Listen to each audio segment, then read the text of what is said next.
नमस्कार। शाम के 5 बजे हैं। मैं हूं पंकज भार्गव। मशहूर लेखक और पत्रकार खुशवंत सिंह का आज दिल्ली में निधन हो गया। 99 साल के खुशवंत सिंह को सांस की तकलीफ थी। वे अपनी धारदार लेखन और जिंदा दिली के लिए खासतौर पर पहचाने जाते थे। इलस्ट्रेटेड वीकली और हिंदुस्तान टाइम्स के संपादक रहे खुशवंत सिंह ने द ट्रेन टू पाकिस्तान जैसा महत्वपूर्ण उपन्यास भी लिखा था। उसके अलावा उनके कॉलम कई अखबारों में छपते थे जो खासे मशहूर थे। बज़्म का रंग देखकर सर न हम उठा सके। खुशवंत सिंह नहीं रहे। मजे और मौज से भरी छवि के बावजूद दुनिया भर के तिलिस्म को तार तार करने वाले इस कलमकार का सफर गुरुवार दोपहर हमेशा के लिए थम गया। दिल्ली के सुजान सिंह पार्क के अपने घर में जब उन्होंने अंतिम सांस ली तो उम्र 99 बरस को पार कर 100वां बसंत देख रही थी। बेटे राहुल सिंह ने बताया कि सांस की तकलीफ थी जो दिल के दौरे के साथ खत्म हो गई। बातचीत कर रहे थे मगर थोड़ा उनका ब्रीदिंग का थोड़ा प्रॉब्लम था, मगर मन बिल्कुल ठीक था और अखबार पढ़े थे। आज सवेरे उन्होंने अखबार भी पढ़ा था। खुशवंत सिंह का जन्म 2 फरवरी 1915 को पंजाब के हदली में हुआ था। आजकल ये पाकिस्तान के सरगोधा जिले में है। उनके पिता शोभा सिंह नामी ठेकेदार थे जिन्होंने नई दिल्ली को शक्ल देने में अहम भूमिका निभाई थी। 1947 में कुछ दिन विदेश सेवा में काम करने के बाद खुशवंत सिंह ने पत्रकारिता को अपना लिया। वो इलस्ट्रेटेड वीकली और हिंदुस्तान टाइम्स के संपादक रहे। उनका column with malice towards one and all कई भाषाओं में छपता था और बेहद मशहूर था। उन्होंने ट्रेन टू पाकिस्तान और दिल्ली जैसे मशहूर उपन्यास भी लिखे। इसके अलावा उन्होंने कई खंडों में सिखों का इतिहास लिखा जिसे काफी प्रामाणिक माना जाता है। खुशवंत सिंह ने करीब 85 किताबें लिखी। उम्र उनके लेखन में आड़े कभी नहीं आई। 98 साल की उम्र पूरी करने पर उन्होंने खुशवंत नामा प्रकाशित किया था जिसमें उनकी जिंदगी के तमाम तजुर्बे दर्ज हैं। प्रधानमंत्री मनमोहन सिंह ने उनके निधन पर गहरा शोक जताते हुए कहा है कि खुशवंत सिंह शानदार लेखक, निर्भीक टिप्पणीकार और प्यारे दोस्त। उन्होंने एक सच्चा रचनात्मक जीवन जिया। खुशवंत सिंह के निधन की खबर पर कई और मशहूर हस्तियों ने भी शोक व्यक्त किया है। कमाल की पर्सनालिटी, ग्रेट जर्नलिस्ट वो रहे हैं, मार्गदर्शन किया है इतने सालों। उन्होंने सब जर्नलिस्ट का, यंग जर्नलिस्ट का, लोगों को आगे तक बढ़ाया है। तो मैं अपनी श्रद्धांजलि उनको देना चाहती हूँ। भगवान करे उनकी आत्मा को शांति मिले। खुशवंत सिंह अपनी बेबाकी की वजह से कई बार विवादों में भी घिरे। उन्होंने इमरजेंसी का समर्थन किया था और 1984 में ऑपरेशन ब्लू स्टार के बाद पद्म भूषण सम्मान वापस कर दिया था। ये सम्मान उन्हें 1974 में इंदिरा सरकार ने दिया था। वे 1980 से 1986 के बीच राज्यसभा के सदस्य भी रहे।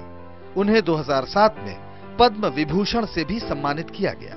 रंगीन छवि वाले खुशवंत सिंह सेक्स और मजहब पर बेहद बेबाक टिप्पणियां करते थे। उर्दू शायरी के भी बड़े शायदाई थे और चुटकुले उनके कॉलम का जरूरी हिस्सा हुआ करते थे। लेकिन जब बात देश की आती थी तो वे बेहद गंभीरता से विचार करते थे। सांप्रदायिक राजनीति को वे देश के लिए बेहद खतरनाक मानते थे। खुशवंत सिंह जैसा जिंदगी के तमाम रंगों पर एक साथ कलम चलाने वाला दूसरा लेखक अब शायद ही पैदा हो। खुशवंत सिंह को IBN 7 की श्रद्धांजलि। और इस दुखद खबर पर चर्चा करने के लिए न्यूज रूम से हमारे साथ हमारे वरिष्ठ सहयोगी अनंत विजय जुड़ रहे हैं। अनंत, लेजेंड्स शायद खुशवंत सिंह जैसे ही होते हैं। अपूर्णीय क्षति है एक तरह से साहित्य जगत को, पत्रकारिता जगत को। किस तरह से याद किया जाएगा खुशवंत सिंह को? पंकज, मैं आपको दिन में भी बता रहा था कि खुशवंत सिंह, जैसा अभी आपने देखा, सबसे पहले राहुल सिंह की बाइट सुनी उनके बेटे की, जो वो कह रहे थे कि आज सुबह भी अखबार पढ़ा था उन्होंने जी।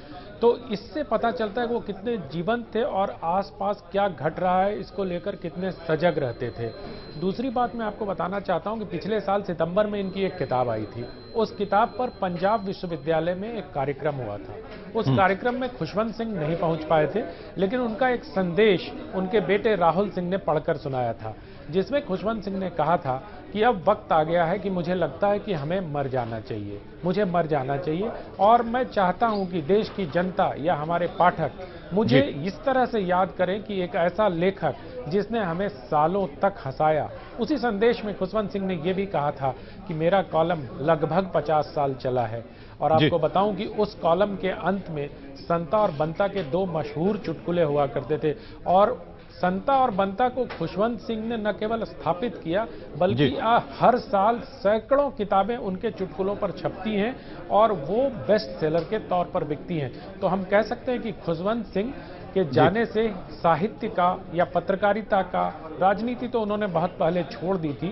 6 साल तक वो संसद के सदस्य रहे, राज्यसभा में मनोनीत सदस्य रहे, उसके बाद उन्होंने राजनीति छोड़ दी थी। लेकिन पत्रकारिता, लेखन और इतिहास लेखन में उनकी खासी रुचि थी। तो हम कह सकते हैं कि उनके जाने के बाद साहित्य और पत्रकारिता का एक जीवंत कोना सूना हो गया। उसके अलावा जो शख्सियत की बात हो रही है और ऐसे लेजेंड की शख्सियत की बात हो रही है अनंत, तो जिंदा दिली उनकी हमेशा उसके लिए वो जाने जाते रहे, यानी महिलाओं के प्रति जो उनका आकर्षण हुआ, मैं हमेशा जो है प्यार में रहता हूं, और दूसरा वो 2 पेग्स जो उनके हमेशा रहते थे उनके साथ, ये उनकी शख्सियत का एक और पहलू। महिलाओं की सोहबत उनको भाती जरूर थी, और वो एक ऐसे इंसान थे, एक ऐसे लेखक थे जो खुलकर अपनी भावनाओं का प्रकटीकरण करते थे। न केवल लिखते थे बल्कि बेबाकी से अपनी राय भी रखते थे। पंकज, एक बहुत दिलचस्प वाकया था, मैं आपको फिर से बताऊं कि मुरादाबाद के एक बड़े नेता की पत्नी थी। एक बार खुशवंत सिंह मुरादाबाद गए और मुरादाबाद में उस नेता की पत्नी को देखकर वो वापस लौट आए। दिल्ली लौटकर उन्होंने अपने कॉलम में उस महिला की चर्चा की और कहा कि वो इतनी खूबसूरत हैं कि मुरादाबाद में क्या कर रही हैं। उनके इस कॉलम को पढ़कर उस महिला ने न केवल अपने पति को छोड़ दिया बल्कि मुरादाबाद को छोड़कर दिल्ली आ गई और अपना संभावनाएं तलाशने लगी। तो ये खुशवंत सिंह के लिखे का असर था। पंकज, चलिए, बहुत बहुत शुक्रिया शख्सियत के बारे में खुशवंत सिंह के बताने के लिए आपका अनंत।